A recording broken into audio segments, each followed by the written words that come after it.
I'm Claire Edwards, and you're listening to Authentic Leadership, a series of conversations, insights, and inspirations with leaders who are real, raw, and authentic.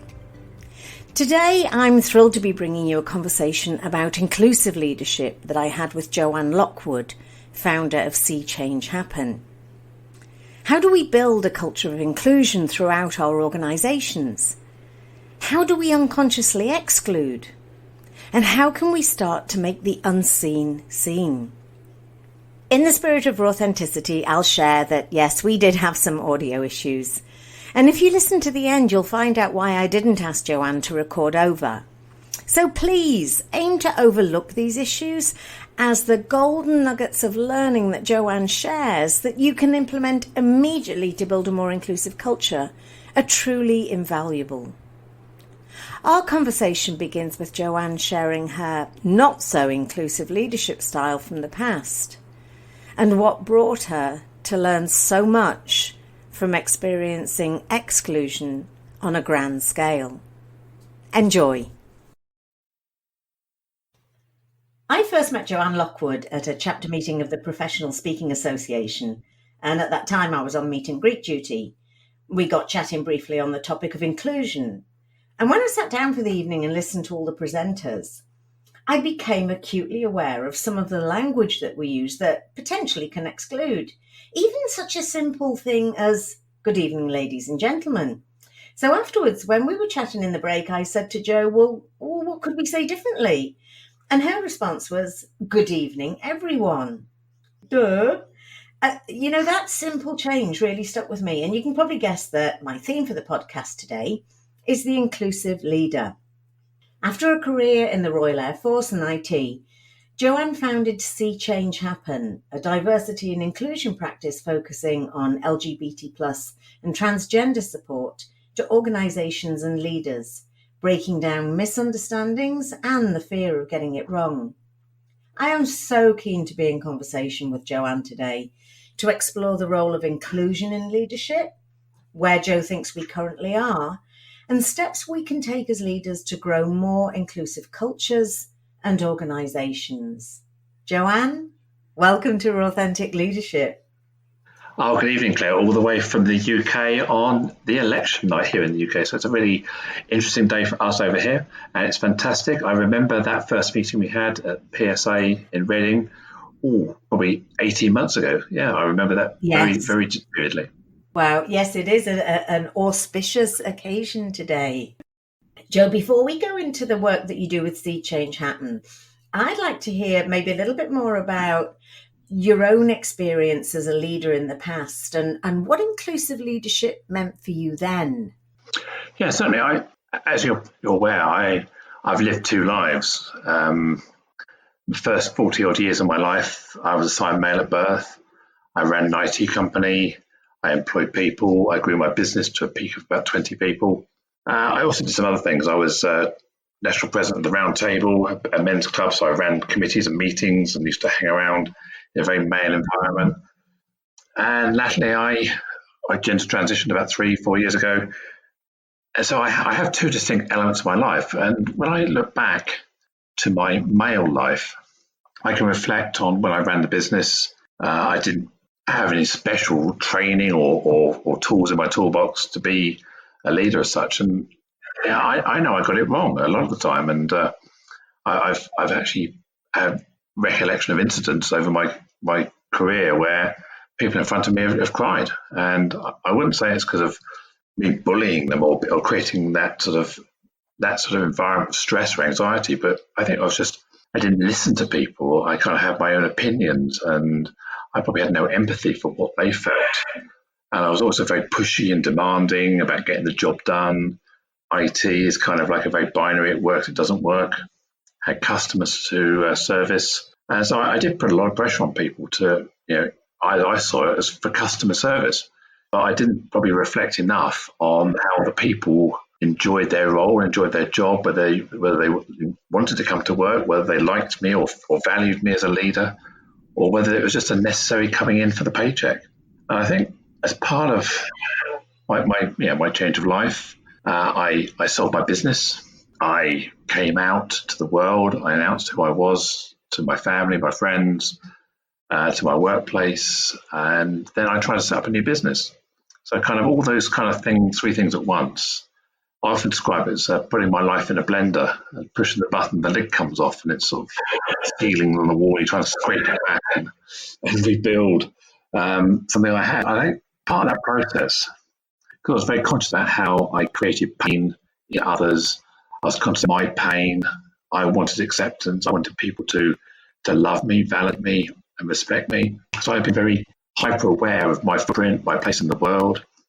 Self-reflected a lot. I was very introspect about who I was, and I kind of took accountability and responsibility for me being the best person to help people accept who I was. So I think I spent all those years with privilege where I was able to just be me, not care about anybody else. And now I was in this vulnerable position where I needed people around me to support me and help me. And I think that very act of losing privilege caused me to reflect. It also made me understand the privilege I had before and how I maybe wielded it in a way that I wasn't proud of. And I certainly remember reflecting in the old days or the old life where I felt like I was the female me inside was remote controlling this body.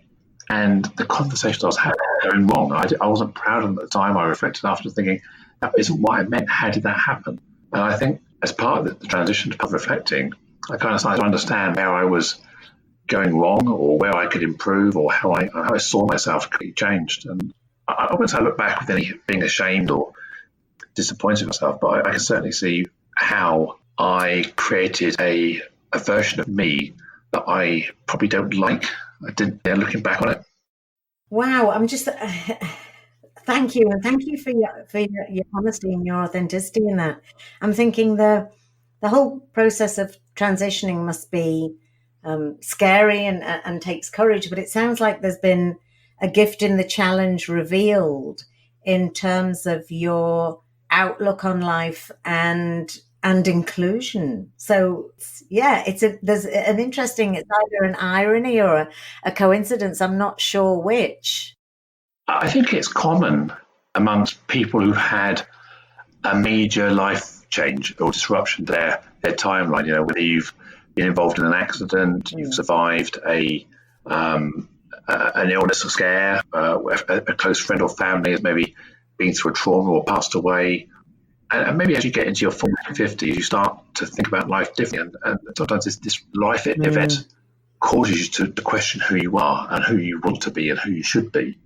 And I think, to me, that's probably all that other people do. You must know people who have survived maybe a serious illness or like a cancer or something, and they come out of it as a different person. And I think I've done that same thing through my gender transition. I've created my own life trauma, and it's allowed me to step back, and work out my footprint. How much space am I taking up? And I don't want to be seen as a grumpy old ass anymore. I don't want to be a grumpy old ass. I want to be happy, smiley, engaging, pleasant, brilliant Joe, not grumpy ass Joe. I want. That's not me. I have a higher standard of who I am now. Well, and that's why I was laughing before when you said a grumpy git, because I've only ever known you as enchanting, engaging, happy, smiley. So yeah, it would have been interesting to meet the other you. Well, as I say, one of the challenges I have in this transition is people who've known me in both lives. So my wife, my children, my oldest friends. So they obviously know, the grumpy git, and they're kind of scratching their heads looking at it, going, "Well, where's the grumpy git gone?" There's this engaging, I dare say charming, whichever adjective you want to use, woman who is not like the old person. And I think when I was going through the early stages, I kept saying to people, I'm still the same person on the inside. And one of my friends came up to me and said, "Look, stop saying that. It's a load of tosh. You're not the same person on the inside. You're a completely different person in the way you look at life, the way you talk, the way you engage, the way you educate, the way you challenge thinking, the way you stand up for injustice and promote inclusion. Your values, my values are changed completely. So yes, whilst I still have the same core subroutines inside me and the same hardware, I've definitely had an upgrade. I'm version 2 now. So you, the IT person, you're 2.0. Me, the I don't know, the opposite. I'm thinking about a metamorphosis. Sometimes it's kind of like it's like I did the software upgrade, but without on the old hardware sort of thing. It's kind of like that sort of.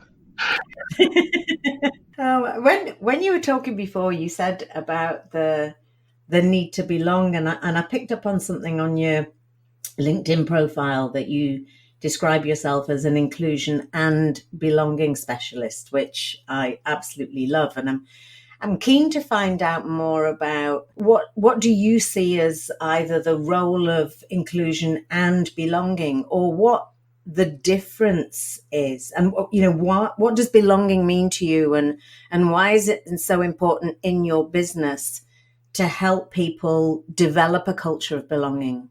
Yeah, sure. I mean, I like to sort of, when I talk to people about this, I like to sort of think about how we started maybe 20 or 30 years ago. We started talking about equality and equity, and then we started talking about diversity and recognizing different sorts of people. And then we sort of evolved our language, and we started talking about inclusion.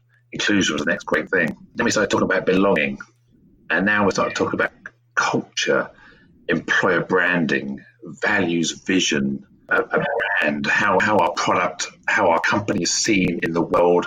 What do we mean to our customers? What do we mean to our employees? What do we mean to our stakeholders? And in order to get the brand right, you have to align everything, so your vision and values. And I think, if you like, companies need to start thinking about their vision, their values, and who they stand for, and trying to align that in their brand. And then you can start thinking about belonging. And belonging, for me, is where people start to feel they have a voice. They start to feel they're valued by an organization. They start to feel they can thrive. They start to feel engaged. So that's more than just inclusion. Inclusion for me is like the step after this, where once you have this sense of belonging, then you can start including people of different opinions, different lived experiences, not just around silos of diversity. So I'm not talking about necessarily women, men, gender, identity, or LGBT, sexuality. All that. I'm not talking about those silos. I'm just talking about we can treat everybody in a way that meets their needs to thrive. And I always describe inclusion as about thriving. And I describe, there's lots of definitions of inclusion out there, and you can get all the dictionaries and Google definition of inclusion. But the way I define it is how you make people feel. So inclusion for me is a feeling. I feel included, and that's the heart of it. And I feel belonging. I feel aligned with the objects and the vision of the company. I feel I can succeed. I feel I can thrive. And if I feel like the other side of that is how I'm treated. If I'm treated in a way that makes me feel great, I'm going to survive and I'm going to thrive. And you hear this saying, treat people as I want to be treated, but actually I should treat people as they want to be treated. It means I then start to respect their identity, their lived experience, their communication needs, their superpowers. Absolutely. And recognize that not everybody wants to communicate or is motivated or driven by the same things. Gosh, I just had a little bit of an epiphany moment there, where you can say, I am included, and you can say, I feel included, and they're totally different. Yeah, and I talk about the old mantra of my door's always open. How often we heard managers say that, my door's always open. And for me, that's not inclusion. That's not belonging. That is a drive-by. If you're driving by, you can come in the office. But how many people do? Inclusion needs to be active and deliberate. And I say, well, think about the best managers, the best leaders you know. They come and take time out of their day to sit with you and say, how are you doing? Is everything okay? How's your day going? Is there anything I can do to make your life easier or to make your job better? Let's have a chat. Those are the great leaders, where they actually care about your opinion. And this is about where you have the voice, where you feel like you have a contribution to the overall mission of the organization, where you understand your part in delivering the whole. That's when you start to really engage and be empowered.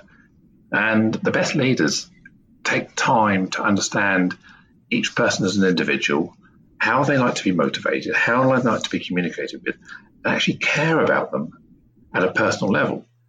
And, I can hear people shouting in the background, you can't do that to everybody. Well, no, you can't do that to everybody, but you need to care enough about individuals, because people know when you're just being fake or inauthentic, and you're just sort of sitting down because it's your turn to walk the office. So you've got to do it some sort of real with authenticity. And if you're the CEO, if you're a senior management, and you don't have contact with people day to day, think of a way you can do that. And whether you have an Ask Me Anything email address, whether you have a webcast on a Friday where people feel they can touch you and talk to you, or, as I say, just take some time out of your day and just have a chat with random people. It doesn't have to be everybody, but just random people each day. I think that's so important. There's a lot of things coming up. I think you're familiar with the Gallup survey that was done. It was like 250,000 employees and 80,000 managers over 25 years. And they came up with these 12 questions that, if people can tick, I strongly agree to these statements that they have a high-performing organization. Yeah. And one of those questions was that, it's at work, there's somebody who cares about me. And just thinking back to the traits you were talking about with the leaders, and you actually answered the next question that I was going to ask around authenticity, because when a leader is fully present with you, when they're actively listening to you, when they ask you that question about how you're going, they're actually interested in the answer. So the leaders who, let's take the old Joe. So new Joe is coaching old Joe. Is old Joe coachable? I think people would say about me, it's probably a better way of saying it, people would say that I don't like to be told. I didn't like to be told. I didn't value collaboration. I didn't value outside opinions. I'm not saying I was a know-it-all, but I was fairly self-assured.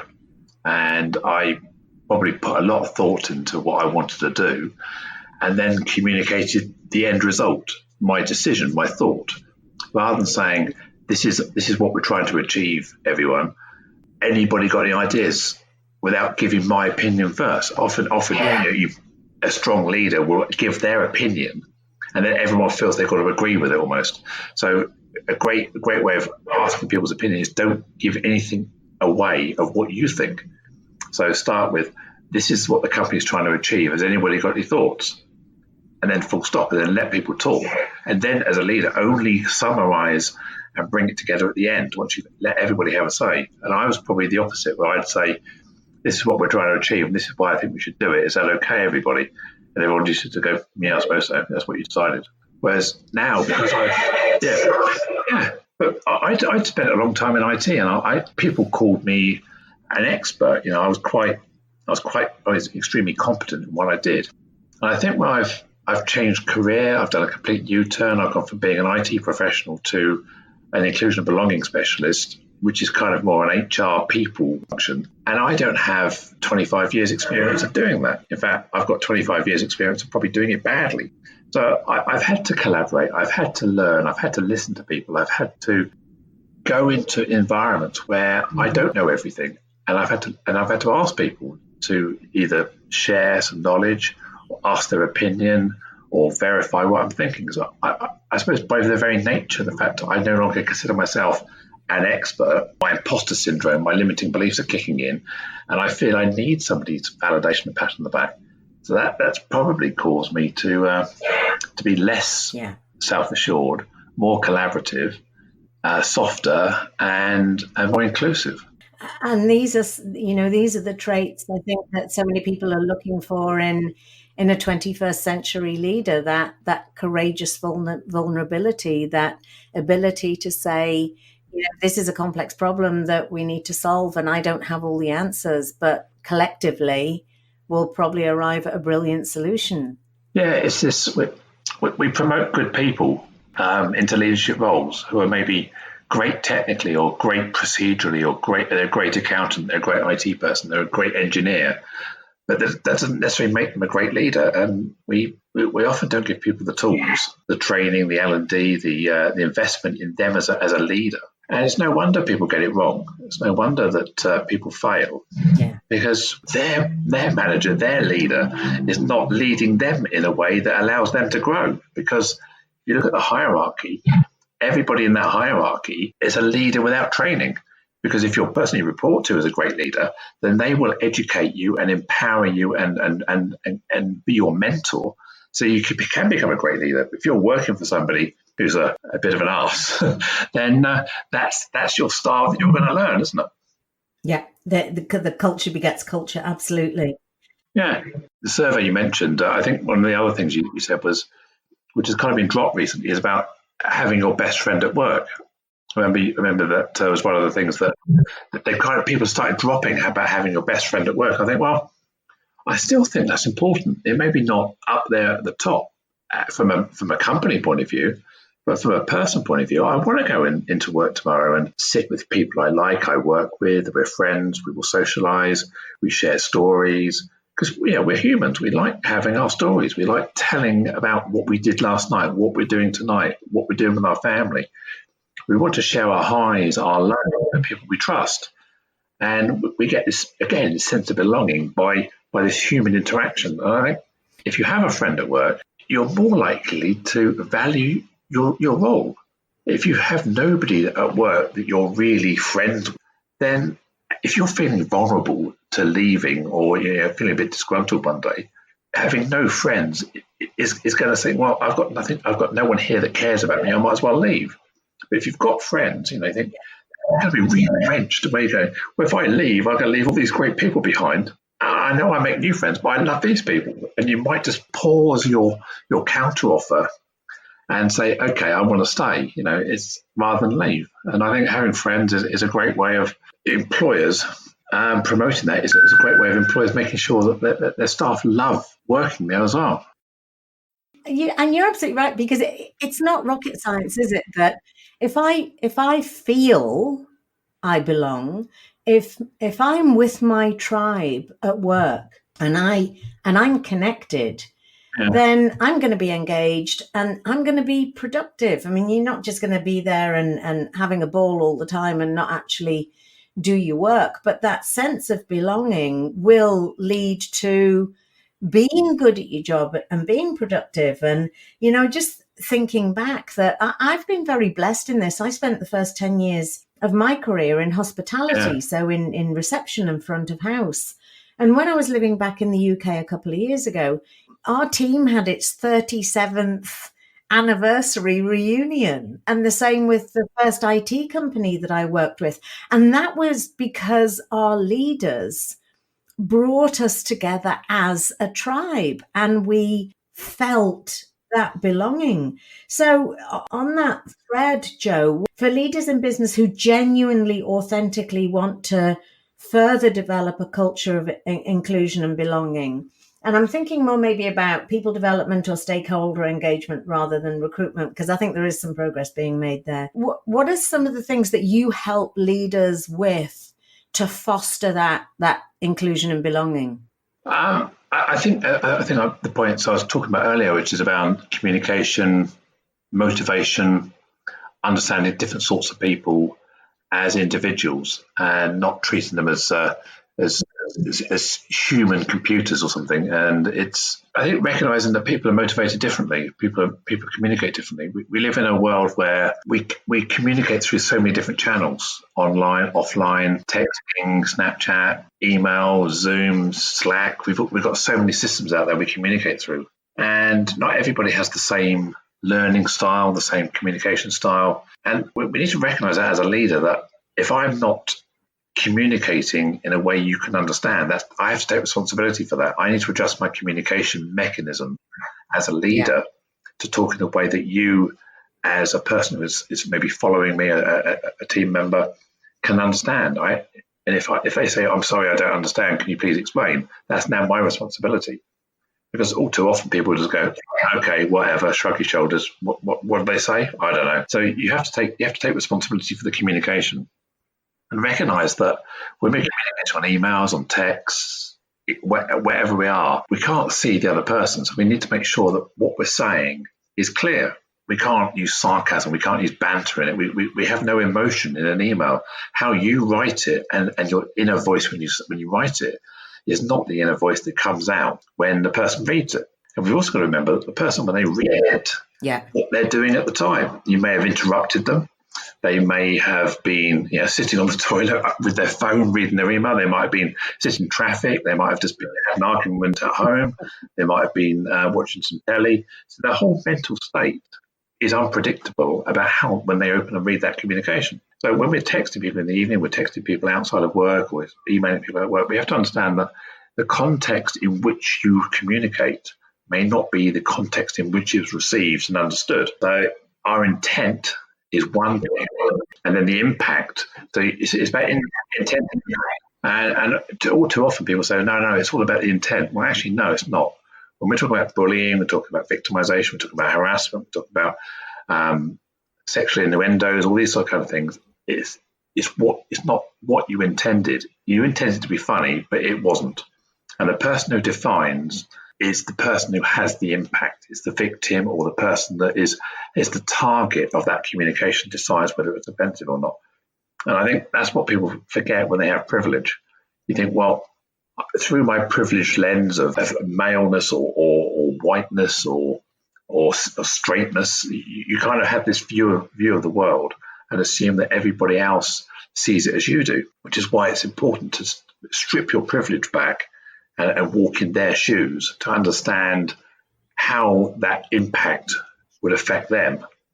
And it's not just a case of saying, oh, grow up, don't be a snowflake, get over it. And if you're direct, sometimes they haven't understood why your perspective on why that was the way you said something.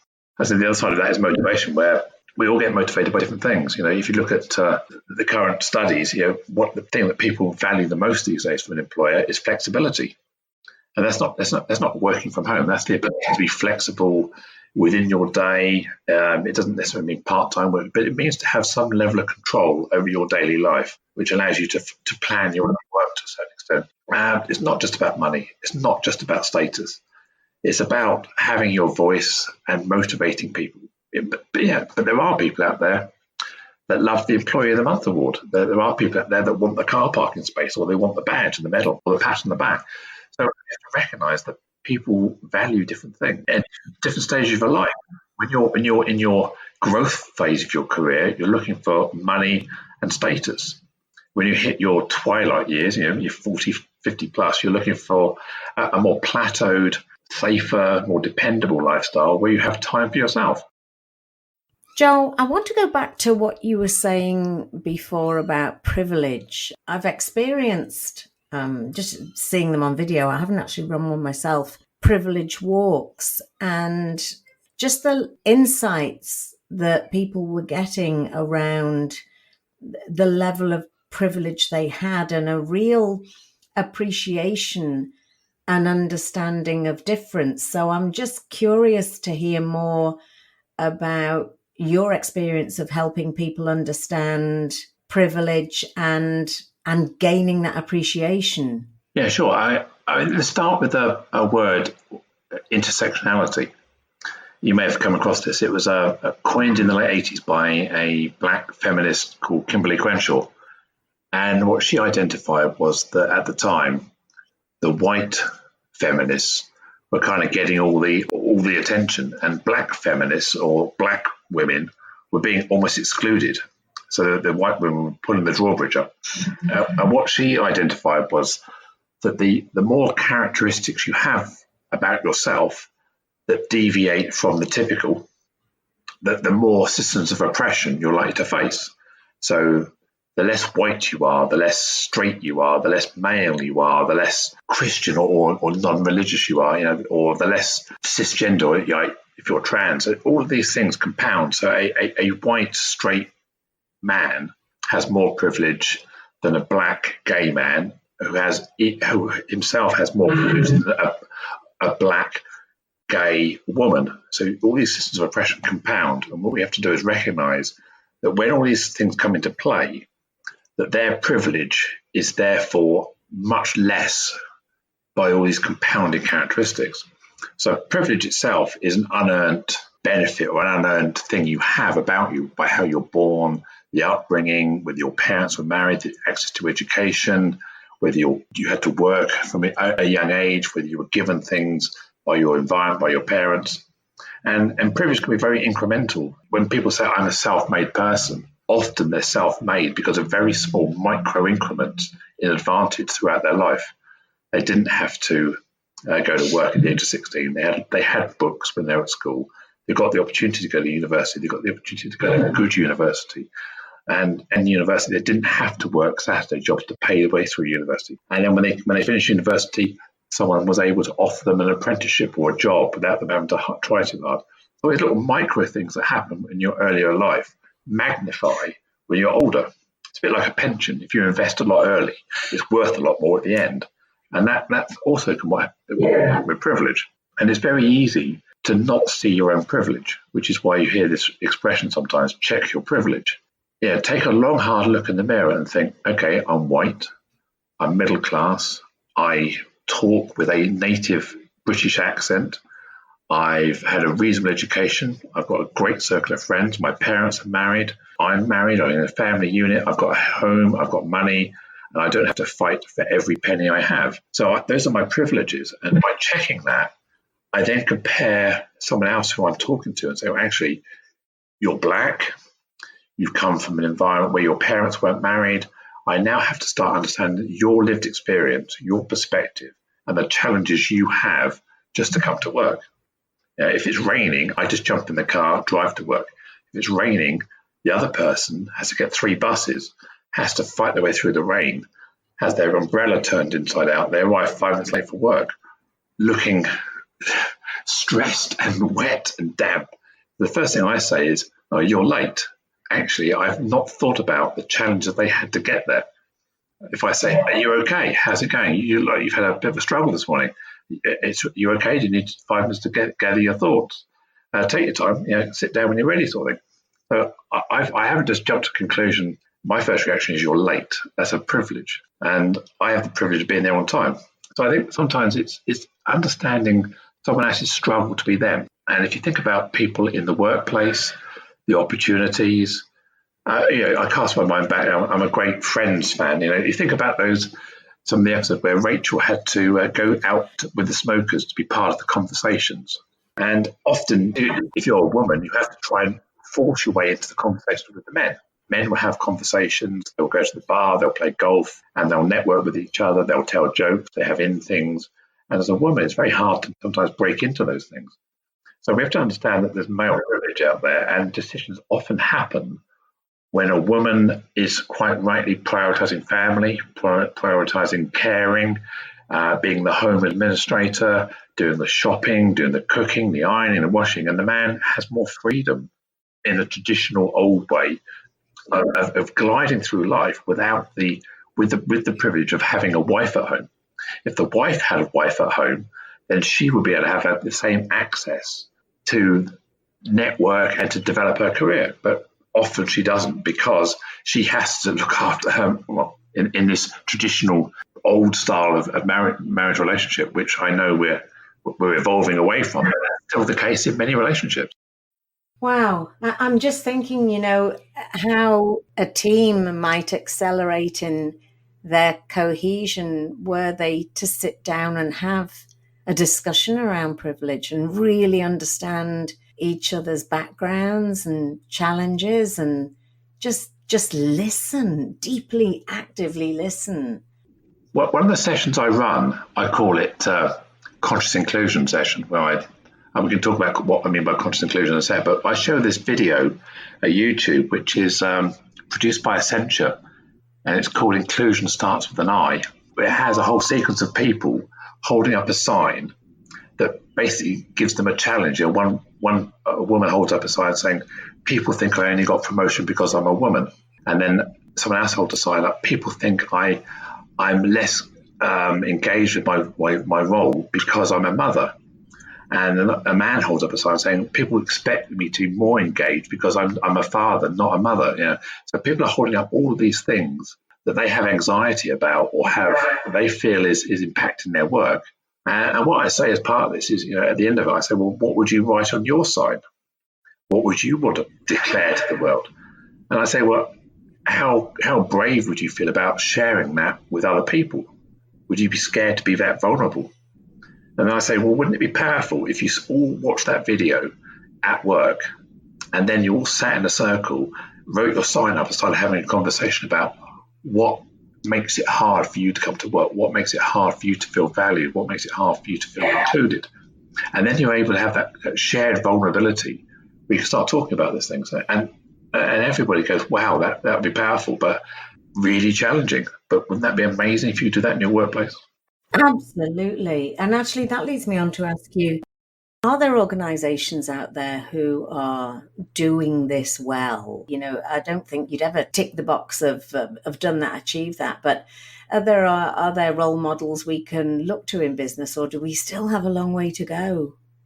The way I describe it is, inclusion is an infinite journey. We're never going to get there, it's always a journey. Wherever society evolves, people change, roles change.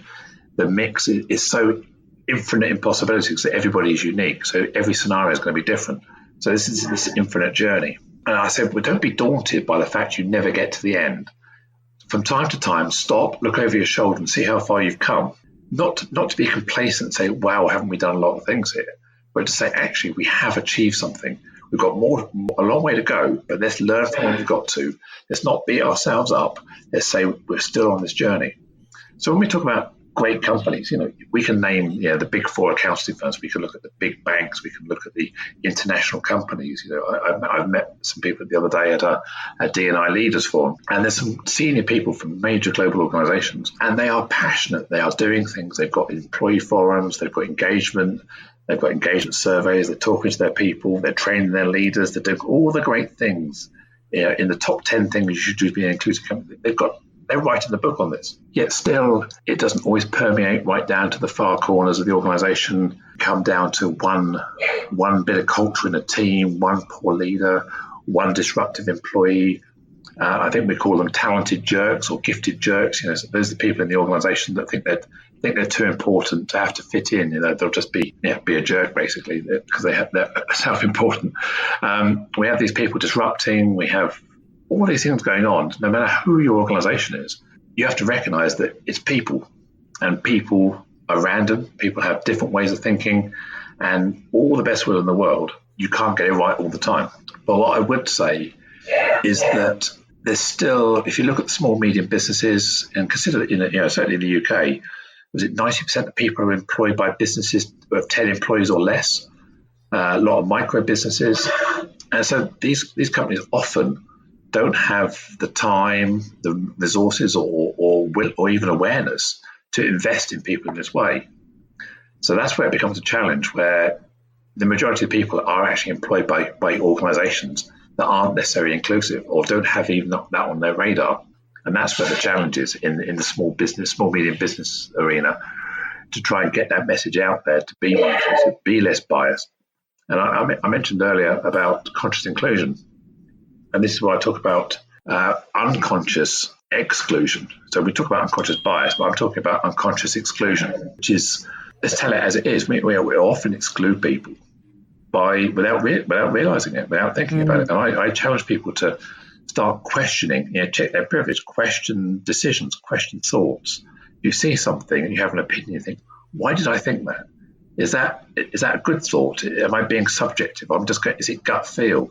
Am I using my biases there? So getting people to be conscious about their exclusion, challenge themselves, get people used to having conversations at work. Yeah. So in your team, you get used to having conversations, where you would say to each other, let's just do a quick review of what we're doing at the moment. Can we have a quick conversation and be having a culture where you can actually challenge each other in a way that says, are we sure? How did you come to that conclusion? Is that a good idea? What if we did it differently? Maybe reframing things. And then by having these conscious exclusion conversations, we can then consciously include. So what would it look like if we did it differently? What would it look like if we involved this person? What would it look like if we redesigned that product? Would it work for more people? And then, obviously, the destination is unconscious inclusion, where it just becomes part of our culture and the way we work, the way we talk. We start challenging each other in a very open way. No one's threatened. The leaders value it. And we have these conversations where everybody's constantly allowed to bring opinions and to bring thoughts. And that way we get this diversity of thought, diversity of thinking in terms of product design, communication, where we work with customers. All those fantastic things that McKinsey say is the benefit of inclusion and diversity. Absolutely. And that they feel safe to do that. They feel safe to say that. Because I was listening to a podcast that you did fairly recently, which I was pretty blown away by, and the focus was on recruitment. And there were so many little examples that you dropped in where I was at that point of unconscious incompetence. And I actually, and I run programs on unconscious bias.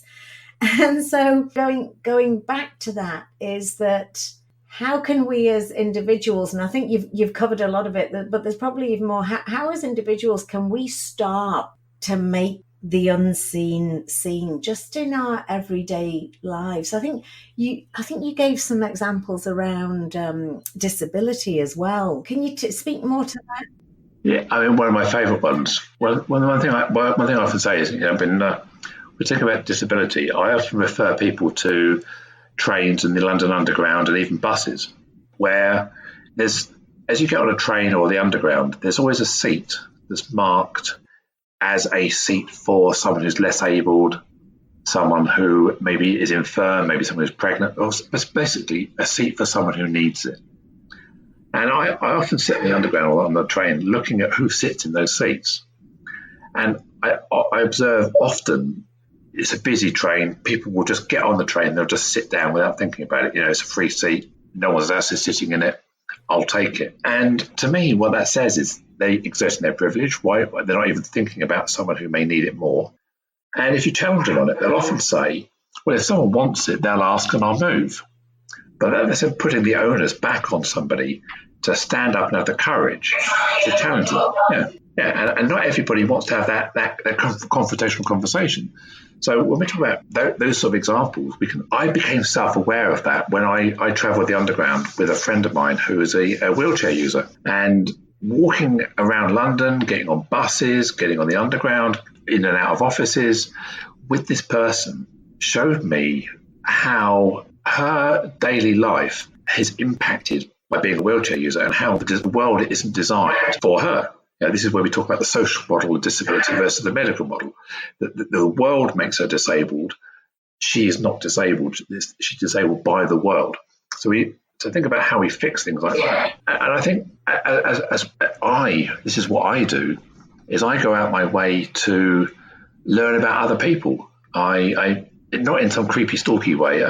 I rather than, we talked about inclusion earlier, about a manager's door being open and nobody walks in. It's always very well says, well, you can come and drink in my pub, we'll have a chat. Well, actually, I want to go and drink in your pub. I want to know about you. I want to find out about you. And I can do that through YouTubes. I can do that through watching documentaries on channels like Channel 4 or SBS in Australia, where you end up with these challenging things that are maybe not normal. And when you watch these things, you think, well, I don't get that. Well, okay, not getting it is a trigger in your head to say, actually, if I don't get it, I need to find out more about it. And I may not agree, I may not understand, but I kind of have a better frame of reference now.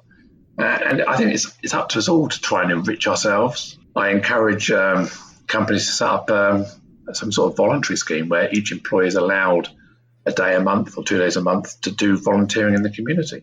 Because if they were to volunteer in a project, whether that's for people with disabilities, people with illnesses, or a community project, or building something, a beach clear up some plastic waste, they'll start to meet different people. They'll start to have an enriched experience in their own personality. And they'll start to have this understanding of the world around them, rather than just their head down, get into work, earn the money, go home. And that's kind of the approach I take, is to be curious and put effort into my own personal enrichment and development in that way. Oh, that's such a good point. Just up the road from where I live, there's a Baha'i temple. Looks beautiful. I've never been inside it, so I reckon I'm going to go there this weekend. Sounds fantastic. I mean, let me give you another example. I was at a conference recently, and the conference organizer had booked two graffiti artists, and they set up this graffiti wall, and they're inviting the delegates to spray a section of it. So by the end of the 2-day conference, this wall was sprayed and completed in different colours, and they used it as their company logo, and they used it on the material. But it was kind of like the delegates created it. And during the day, I went over and chatted to the graffiti artist and just said, "Tell me about yourself. This is fantastic." I mean, and we had this half an hour, 45-minute conversation with the two guys. I learned so much about them, how they used to live in the underground graffiti world, and then they found it got a bit risky. They kept getting arrested for spraying on walls and train carriages and things. And so they legitimised themselves, and they set up this business to do corporate events and to train people how to do graffiti, and it started telling me all about how it works and how you tag and how you can overspray and how you techniques. So I spent 45 minutes learning how to be a graffiti artist. And at the end of the day, I was on a panel, and I threw it out to the audience, and I said to the whole audience, "Has anybody had a chat with the graffiti guys?" And there was a blank silence, not one person. I said, "Why didn't we have a chat? Was it because they looked a bit rough? They weren't like you? Didn't think they were important? Didn't think they were part of the day?"